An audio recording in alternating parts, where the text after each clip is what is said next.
Tiri kuda kuweka question yeZIMSEC. Tiri pa June 2016 paper 1. Tava kuita question number 2. Question 2 inoti express 31,095 correct to part 1 2 decimal places. Number yatiinayo ndi 31,095. Tanzi ti express correct to 2 decimal places. Saka anonzi ma decimal places, there are places after the comma. Kureva kuti iyo ndiyo first decimal place, iyi second decimal place, iyi third decimal place. Saka kana tanzi to 2 decimal places, zvoreva kuti we count 1, 2, then we look at the number which is immediately to the right of the second decimal place, which is 5. Then toona kuti 5 iyi, is it above, equal to or above 5, kana kuti it's actually below 5. Kana iri 5 and above, ndo painenge ine rounding off effect. As kana iri 4 and below, inenge isina rounding off effect. As we can see pana 31,095, 5 ari 5 and above, kureva kuti ane a rounding off effect. Saka the effect is ticha add 1 kuna 9 kunoko, it becomes 10, and because it has become 10, ticha add again 1 to the next decimal place, it becomes 1. Kureva kuti our answer is going to be 31,10 correct to 2 decimal places. This is our answer. So the important part of our question, cannot our solution, in a way kuti tatarisa this number which is to the immediate right of the second decimal place, tikaona kuti ine a rounding off effect. But because in a rounding off effect, icha add 1 kuna 9, and because it is 9, icha so affect again the next decimal place. But because answer yedu yans to 2 decimal places, ukanyora answer yako iri 31,1, even though it's correct, but in this context it's not correct, because answer yako inenge iri to 1 decimal place, not 2. This will be marked wrong. Unless kana vakutsvagirewo mamarks, tongoti vanhu vakafoira gore iroro etc, ndopavanogona kuawardha markup. But strictly speaking, that one is wrong, because your answer it's not to 2 decimal places. Saka this 0 as a placeholder, it's very important.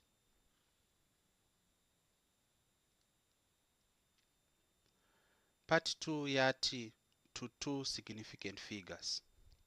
Saka ma significant figure anotoda a separate video yekunyatso explainer exhaustively. Saka kana paine vasinganzwisisi ma significant figures, you can indicate in comment section and we will explain them exhaustively in a video. But for now, kana tichiverenga ma significant figures, tichaverenga kutanga panapa. Times 2 significant figures, so it's going to be 1, 2. Saka these 2 non-zero digits, and take note that non-zero. So I'm going to be assuming kuti muno understand kuti ma significant figures anoshanda sei. I'm not going to explain much because it needs a separate video. Remember, kana usinganzwisisi, indicate and we will make that video. But for now, the first 2 non-zero digits ndo ma significant digits edu, cannot ma significant figures edu. So it's 1, 2. Then we look at the number which is to the immediate right. It's 0. Toona kuti because it is not 5 and higher, it has no rounding off effect. Saka our answer simply is going to be 31 to 2 significant figures. This is going to be our answer. B iri kuti express 7 over 30 as a recurring decimal fraction.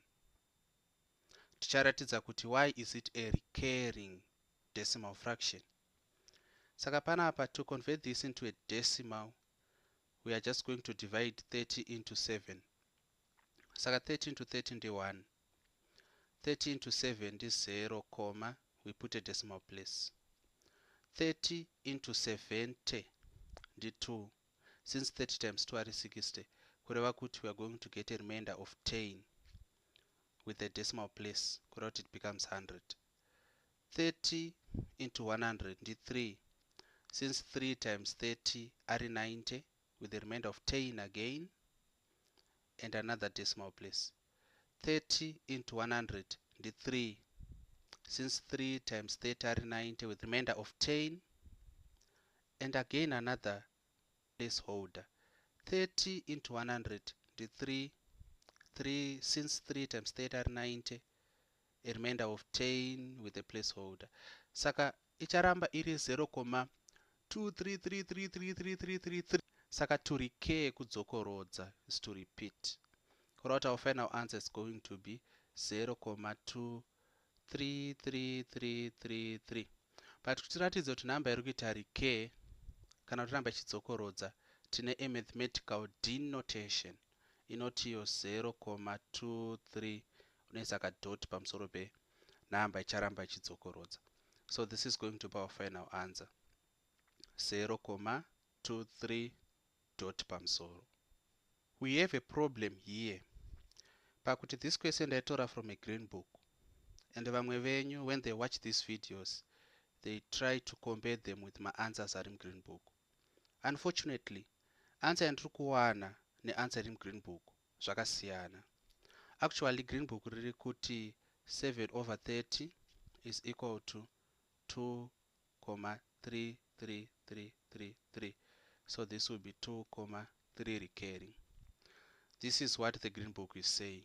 But in answer yangu it's 7/30 is equal to 0,2333, which becomes 0.23 recurring. So who is right? Chatofanwa tanga to understand is this disclaimer. Kuti ma answers ari mu green book akanzi suggested solutions. Kureva kuti ma solutions aya they are prone to error. Therefore they should be reviewed. You should not take them as gospel. You should not take them as law. Unogona kutosangana neanswer mu green book iri wrong, even though the likelihood yekuwana maanswers ari wrong mu green book iri very low, because professionals are the ones who make the green book, but it can happen. So to prove my answer, I'm going to do something interesting. Chakuratidza a property of division. Most of you might not have known it before. Let us say 9 divided by 3, it's equal to 3. Zviri pachena 3 anopinda ka 3 muna 9.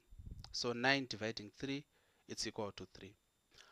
Can you see panapa hama dzangu kuti tikati 3 times 3 tichawana 9. Kureva kuti tikatora divisor tikaimultiply nequotient tinowana dividend. Atingaite make a law out of one example. Maybe let us take a second one. 100 dividing 10, it's equal to 10, and 10 times 10 is 100. You can use your own examples. Uno divider, maybe uchati 4 dividing 2 is equal to 2. Of course 2 times 2 ndiani ndi 4. Saka this is a property kuti divisor multiplying quotient should give you the dividend. Saka kuti tiona kuti answer ingava correct ndeipi pa answer yangu neanswer yeZimsek, tofanira kuapply this. So let us do it. Saka inini ndiri kuti 7/30 it's equal to 0.23 recurring. Zimsek, ndangoti Zimsek angu, even though vanogadzira ma green book sometimes havatozive kuZimsek, but let us just say Zimsek. So Zimsek iri kuti 7/30 it's equal to 2.3 recurring. Saka ngatitange neZimsek. Toda kuona kuti tikati 30 times 2.3 ngatingoshandisai 2. Alright, ngati express this number to one decimal place kuti ive easier. Saka 2.33333 to one decimal place will be 2.3. You can verify on your own. Saka tikati 30 times 2.3 toda kuona kuti answer yainotipa iri padhuze na7 here. So this will be 0, 2 times 0 ndi 0, 2 times 3 ndi 6, 3 times 0 ndi 0, 3 times 3 ndi 9. Tikaedha panapa tichawana 0, 0 plus 9 ndi 9, then 6 plus 0 ndi 6, 1 decimal place, 1 decimal place. Kureva kuti answer iri kubuda panapa ndi 69. 69, it's tons and tons away from the ideal answer, which should be 7.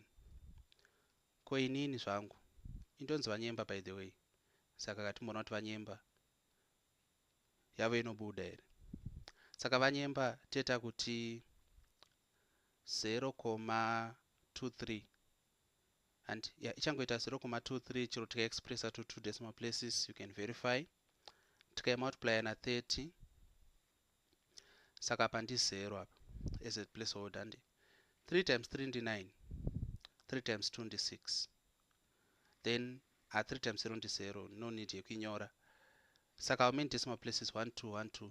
Kureva kuti panapa it's 6,9, and 6,9 is just 0.1 closer to 7. Kureva kuti my answer is correct. Answer yavanhu vakagadzira green book, it's wrong.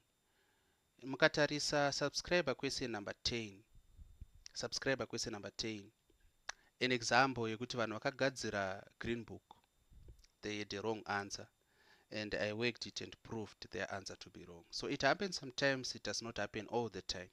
Kureva kuti haufaniri kuzoti ukaweka ukaona answer yako iri wrong woassume forthwhile, woassume without enough thought kuti yegreen book ndo iri wrong. No, that's why you see kuti the moment yatinosangana nesituation yekuti answer yedu neanswer iri mugreen book zvakasiyana, we go an extra mile of proving that answer in green book iri wrong, answer yedu ndo iri right. We have to prove the solutions.